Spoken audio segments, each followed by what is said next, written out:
Phil, many congratulations. You are the Players' Champion for the third time. What's your overriding emotion after that final? I'm chuffed a bit, to be quite honest with you. I'm shattered. I've got to be honest with you. You know, I was in here. What time was I in here this morning? About 12:30, and I've been playing for about 10 hours. It's a tough day, you know. What can I say? I'm just over the moon to be in the final. The key moment of that final, perhaps at 6-all, you just stepped on the gas, showed your experience. I just thought with Kim, I just thought you've got to take his darts off him. Every time he was throwing with his darts, he was taking the leg, and he was full of confidence. He was giving it large type of thing, you know, which he should do, you know. And I couldn't seem to break him, and I kept thinking, if he can break him, maybe he'll start thinking about it. And that's what I did. I think one leg he just slipped up, and I took the leg. I forget which one it was. And I got on top of him then. And then I think he started thinking. It was very difficult for us, actually, to remember we were in a final there. The crowd were enjoying themselves. There was some fella in there looked like Jesus, whoever he was. I'm going to crucify him if I get hold of him, but he looked like Jesus. And the crowd loved it. Do you know what I mean? It was a great atmosphere out there. For us as players, it was difficult, but for them, they really had a good night, I think. This young man's got a big future in the game? Has he ever? I mean, it's his first final, which is great now for the World Championship. I said to Kim earlier, I said, whoever plays you now, whoever draws you in the World Championships is going to be wary. Is going to be a little bit scared of you.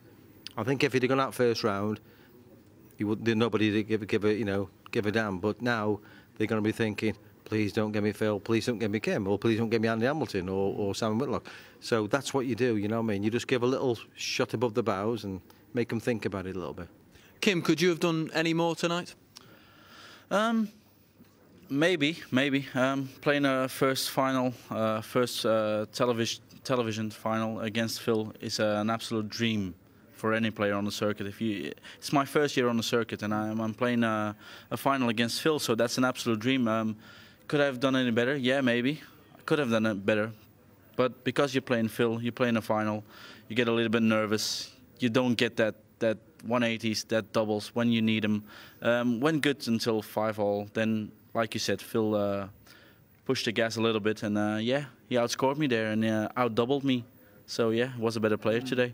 What's the key thing you've learned, not only from the final tonight, but this tournament this week? Yeah, just relax, enjoy the moments you have here, because sometimes some people take things for granted, but it's not like that. You have to work hard every day. Every hour of the day. You have to practice, you have to focus every game again. There's some good players out there who lost the first round or the quarterfinal, semifinal, doesn't matter. Really good players out here, outscore you, out-double you. So you have to take every moment, you have to enjoy it, and that's what I did this tournament. They're wise words, Phil. I guess that's been the key for you. People may be surprised, but it's practice, it's hard work, isn't it? That's what gets you titles. Well, he's right what he's saying. Every time you have a shot, you've got to take it. You've got to take advantage of every little miss or every mishap anybody ever does. The standard now is unbelievable. It really is. And to win a tournament now is very, very difficult. I think this is as hard as winning the World Championships. It really is. You know, it's the best players you can get. They've all qualified for this. They've all played all year just to get to this, as they have the World Championship. So it's a good step up now. I mean, obviously, you know, everybody's confidence, whoever wins or whatever, but you're only as good as your next game. So next game is the World Championship. So no complacency. Back on the practice. I'm in London tomorrow, ready for the draw for the World Championships, and then come Wednesday, back on the practice board. Seriously hard. Same as what Kim's just said. I mean, my back's killing me. I'll be honest with you. I've done 10 hours and I can't hardly stand up. And years ago, I could do 5-6 hours without even breaking sweat. It's harder for me now. But so I'm so chuffed to win this because it is difficult. I'm 52, nearly 53. He's half my age, this fella. Probably a third, actually. But this is a timely reminder that there's life in the old dog yet. I'm shooting a little shot above the bows, and you know but he'll get better. He's gonna learn by this. He's gonna be in loads of finals, and he's got to win things. Of course he is. But I'm still there just for the time being. Gents, it was a great final to watch. Many thanks for your time, and Phil, many congratulations once again. Thank you very much. Thank you. No kissing.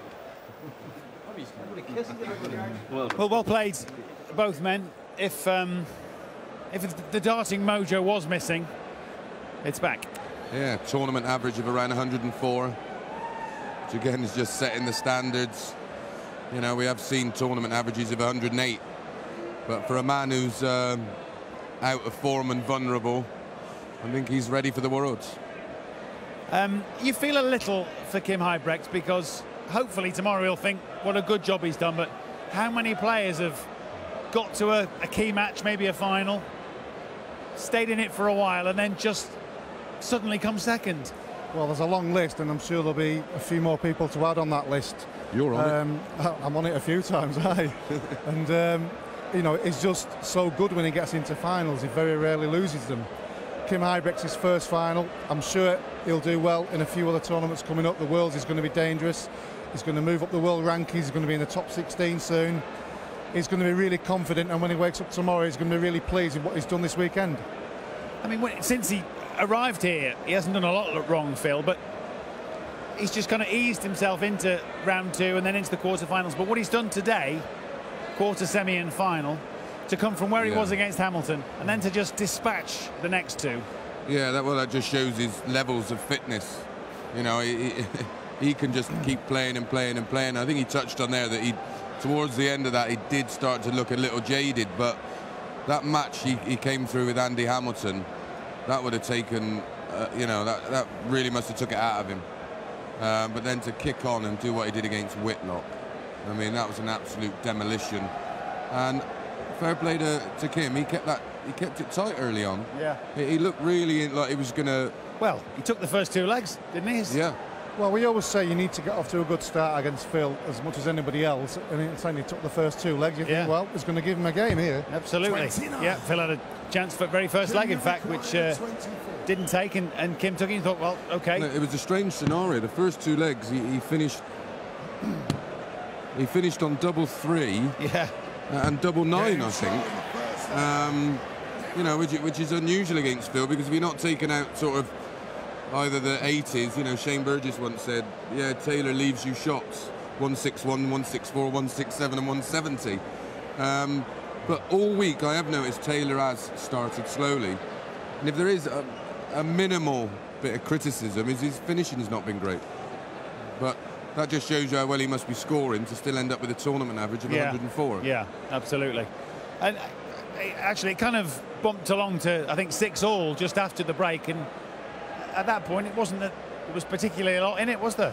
Yeah, he came out of that break really slow, did Kim. I mean, 5 apiece before he went into that one and came out, and we said he can't lose this session 4-1 because it's getting close to the finishing line, but that's what happened. But it wasn't the fact that Phil played brilliant in that session. Kim just never got going at all. No, and I suppose that sometimes is the ran out of difference, steam, didn't he? Yeah.